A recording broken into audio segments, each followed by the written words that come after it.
আসসালামু আলাইকুম দাকিল, দশম শ্রেণীর শিক্ষার্থীরা, তোমাদের জন্য আমি ফুল প্রশ্নটা নিয়ে আসলাম। ঠিক আছে, এখানে 40টা সহ তোমরা বাকি প্রশ্নগুলো পেয়ে যাবে। ঠিক আছে, হাদিস শরীফে। ঠিক আছে, তোমরা লাল মার্ক যেটির মধ্যে করে দেব, তোমরা ওইটি অ্যান্সার, বুঝতে পারছো?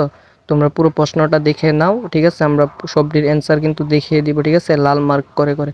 ঠিক আছে, তোমরা পুরো প্রশ্নটা দেখে দাও। আর তোমাদের কাছে একটা জিনিস চাওয়ার আছে আমাদের, তোমরা শুধু চ্যানেলটাকে সাবস্ক্রাইব করে লাইক দিয়ে দাও। তোমরা যে প্রশ্ন বলবা ওই প্রশ্নটাই কিন্তু আমরা দিয়ে দেব। ঠিক আছে, আর এটা হচ্ছে লেকচারের প্রশ্ন। ঠিক আছে, তোমরা লাল মার্ক করা হবে যেটি, সবটি হচ্ছে অ্যান্সার। ঠিক আছে, তোমরা পুরো প্রশ্নটা দেখে নাও। ঠিক আছে, আর তোমাদের কাছে একটাই অনুরোধ, চ্যানেলটাকে সাবস্ক্রাইব করে দাও। আর তোমাদের কি প্রশ্ন লাগবে কমেন্ট করে জানাও। ঠিক আছে।